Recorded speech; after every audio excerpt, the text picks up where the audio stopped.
नमः शिवाय। ब्रह्मा पुराण की इस दिव्य कथा में आप सभी का स्वागत है। यह वह अध्याय है जहां स्वर्ग के सभी देवता अपने आराध्य महादेव जी के विवाह से अभिभूत होकर उनके समक्ष सिर झुकाकर स्तुति करते हैं। यह वह क्षण है जब संपूर्ण ब्रह्मांड एक स्वर में गूंज उठता है, हर हर महादेव। देवतागण अपनी वाणी के माध्यम से उस शिव की महिमा गाते हैं जो समय से परे हैं, जो संहार और सृजन दोनों के स्वामी हैं, जो योगियों के गुरु हैं और जिनकी जटाओं में गंगाजल बहता है, जिनकी भ्रिकुटी से अग्नि प्रकट होती है। परंतु इसी समय एक और शक्ति मंच पर प्रवेश करती है, कामदेव। वह जो समस्त लोगों को वश में करने का साहस रखता है, पर आज वह सामने खड़ा है, त्रिनेत्रधारी भगवान शिव के। तो आइए आरंभ करते हैं यह अध्याय, जहां शिव की स्तुति है, अहंकार का दाह है और पार्वती की करुणा में छिपा है एक परम रहस्य। ब्रह्मा जी कहते हैं, अमित तेजस्वी महादेव जी का विवाह हो जाने पर इंद्र आदि देवताओं के हर्ष की सीमा न रही। उन्होंने भगवान शंकर को प्रणाम किया और इस प्रकार स्तुति आरंभ की। देवता बोले, पर्वत जिनका लिंगमय स्वरूप है, जो पर्वतों के स्वामी हैं, जिनका वेग पवन के समान है, जो विकृत रूप धारण करने वाले तथा अपराजित हैं, जो क्लेशों का नाश करके शुभ संपत्ति प्रदान करते हैं, उन भगवान शंकर को नमस्कार है। नीले रंग की चोटी धारण करने वाले अंबिकापति को नमस्कार है। वायु जिनका स्वरूप है और जो सैकड़ों रूप धारण करने वाले हैं, उन भगवान शिव को प्रणाम है। दैत्यों के योग का नाश करने वाले तथा योगियों के गुरु महादेव जी को प्रणाम है। सूर्य और चंद्रमा जिनके नेत्र हैं तथा जो ललाट में भी नेत्र धारण करते हैं, उन भगवान शंकर को नमस्कार है। जो श्मशान में क्रीड़ा करते और वर देते हैं, जिनके 3 नेत्र हैं, उन देवेश्वर शिव को प्रणाम है। जो गृहस्थ होते हुए भी साधु हैं, नित्य जटा एवं ब्रह्मचर्य धारण करने वाले हैं, उन भगवान शंकर को नमस्कार है। जो जल में तपस्या करते, योगजनित ऐश्वर्य देते, मन को शांत रखते, इंद्रियों का दमन करते तथा प्रलय और सृष्टि के कर्ता हैं, उन महादेव जी को प्रणाम है। अनुग्रह करने वाले भगवान को नमस्कार है। पालन करने वाले शिव को प्रणाम है। रुद्र, वसु, आदित्य और अश्विनी कुमारों के रूप में वर्तमान भगवान शंकर को नमस्कार है। जो सबके पिता, सांख्यवर्णित पुरुष, विश्वेदेव, शर्व, उग्र, शिव, वरद, भीम सेनानी, पशुपति, शुचि, वैरिहंता, सद्योजात, महादेव, चित्र, विचित्र, प्रधान, अप्रमेय, कार्य और कारण नाम से प्रतिपादित होते हैं, उन भगवान शिव को प्रणाम है। भगवान पुरुष रूप में आपको नमस्कार है। पुरुष में इच्छा उत्पन्न करने वाले आपको प्रणाम है। आप ही पुरुष का प्रकृति के साथ संयोग कराते हैं और आप ही प्रकृति में गुणों का आधान करने वाले हैं। आपको नमस्कार है। आप प्रकृति और पुरुष के प्रवर्तक, कार्य और कारण के विधायक तथा कर्मफलों की प्राप्ति कराने वाले हैं। आपको नमस्कार है। आप काल के ज्ञाता, सबके नियंता, गुणों की विषमता के उत्पादक तथा प्रजावर्ग को जीविका प्रदान करने वाले हैं। आपको नमस्कार है। देवदेवेश्वर, आपको प्रणाम है।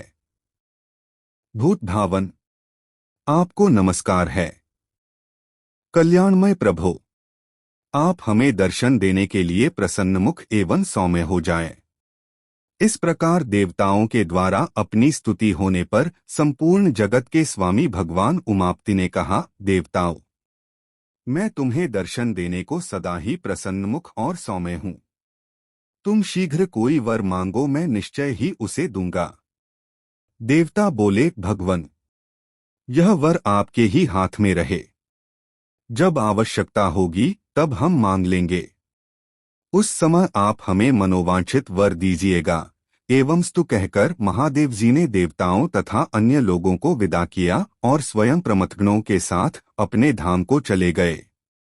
ब्राह्मणों, जो इस स्तोत्र का श्रवण या पाठ करता है वह संपूर्ण लोकों में जाने की शक्ति प्राप्त करता और देवराज इंद्र की भांति देवताओं द्वारा पूजित होता है।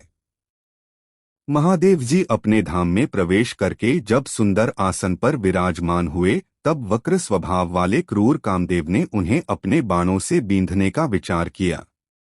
वह अनाचारी, दुरात्मा और कुलाधम काम सब लोगों को पीड़ित करने वाला है। वह नियम तथा व्रतों का पालन करने वाले ऋषियों के कार्य में विघ्न डाला करता है। उस दिन चक्रवाक का रूप धारण करके अपनी पत्नी रति के साथ उसका आगमन हुआ था। देवताओं के स्वामी भगवान शंकर ने अपने को बींधने की इच्छा रखने वाले आत्ताई कामदेव को तीसरे नेत्र से अवहेलनापूर्वक देखा। फिर तो उनके नेत्र से प्रकट हुई आग सहस्रों लपटों के साथ प्रज्वलित हो उठी और रति के स्वामी मदन को उसके सास श्रृंगार के साथ सहसा दग्ध करने लगी। उस समय जलता हुआ कामदेव बड़े करुण स्वर में आर्तनाद करने लगा और भगवान शिव को प्रसन्न करने के लिए धरती पर गिर पड़ा। इतने में उसके सब अंगों में आग फैल गई और सब लोगों को ताप देने वाला काम स्वयं ही पृथ्वी पर गिरकर क्षण भर में मूर्छित हो गया। उसकी पत्नी रति अत्यंत दुखित हो करुणामय विलाप करने लगी। उस दुखिनी ने महादेव जी तथा पार्वती देवी से अपने पति के लिए याचना की। उसके दुख को जानकर दयालु दंपति ने उसे सांत्वना देते हुए कहा, कल्याणी, कामदेव तो अब निश्चय ही दग्ध हो गया। अब यहाँ इसकी उत्पत्ति नहीं हो सकती, परंतु शरीर रहित होते हुए भी यह तुम्हारे सब कार्य सिद्ध करता रहेगा। शुभे, जब भगवान विष्णु वसुदेवनंदन श्री कृष्ण के रूप में इस पृथ्वी पर अवतार लेंगे उस समय उन्हीं के पुत्र रूप में तुम्हारे पति का जन्म होगा। इस प्रकार वरदान पाकर कामपत्नी रति खेदरहित एवं प्रसन्न हो अपने अभीष्ट स्थान को चली गई। इधर भगवान शंकर कामदेव को दग्ध करने के पश्चात भगवती उमा के साथ हिमालय पर प्रसन्नतापूर्वक रमण करने लगे। पार्वती जी ने कहा, भगवन देवदेवेश्वर, अब मैं इस पर्वत पर नहीं रहूंगी। अब मेरे लिए दूसरा कोई निवास स्थान बनाइए। महादेव जी बोले, देवी, मैं तो सदा तुम अन्यत्र रहने को कहता था, किंतु तुम्हें कभी अन्य किसी स्थान का निवास पसंद नहीं आया। आज स्वयं ही तुम अन्यत्र रहने की इच्छा क्यों करत हो? इसका कारण बताओ। देवी ने कहा, देवेश्वर, आज मैं अपने महात्म पिता के घर गई थी। वहां माता ने मुझे एकांत स्थान में देख उत्तम आसन आदि के द्वारा में सत्कार किया और कहा, उमे, तुम्हारे स्वामी दरिद्र हैं, इसलिए सदा खिलौनों से खेला करते हैं। देवताओं की क्रीड़ा ऐसी नहीं होती। महादेव, आप जो नाना प्रकार के गणों के साथ विहार करते हैं, यह मेरी माता को पसंद नहीं है। यह सुनकर महादेव जी हंस पड़े और देवी को हंसाते हुए बोले, प्रिय, बात तो ऐसी ही है, इसके लिए तुम्हें दुख क्यों हुआ? मैं कभी हाथी के चमड़े लपेटता, कभी दिगंबर बना रहता, श्मशान भूमि में निवास करता, बिना घर द्वार का होकर जंगलों में और पर्वत की कंदराओं में रहता तथा अपने गणों के साथ घूमता फिरता हूँ। इसके लिए तुम्हें माता पर क्रोध नहीं करना चाहिए। तुम्हारी माता ने सब ठीक ही कहा है। इस पृथ्वी पर प्राणियों का माता के समान हितकारी कोई बंधु बांधव नहीं है। देवी ने कहा, सुरेश्वर, मुझे अपने बंधु बांधवों से कोई प्रयोजन नहीं है। आप वही करें जिससे मुझे सुख हो। देवी का यह वचन सुनकर देवेश्वर महादेव जी ने उन्हें प्रसन्न करने के लिए उस पर्वत को छोड़ दिया और पत्नी तथा पार्षदों को साथ ले देवताओं और सिद्धों से सेवित सुमेरु पर्वत के लिए प्रस्थान किया।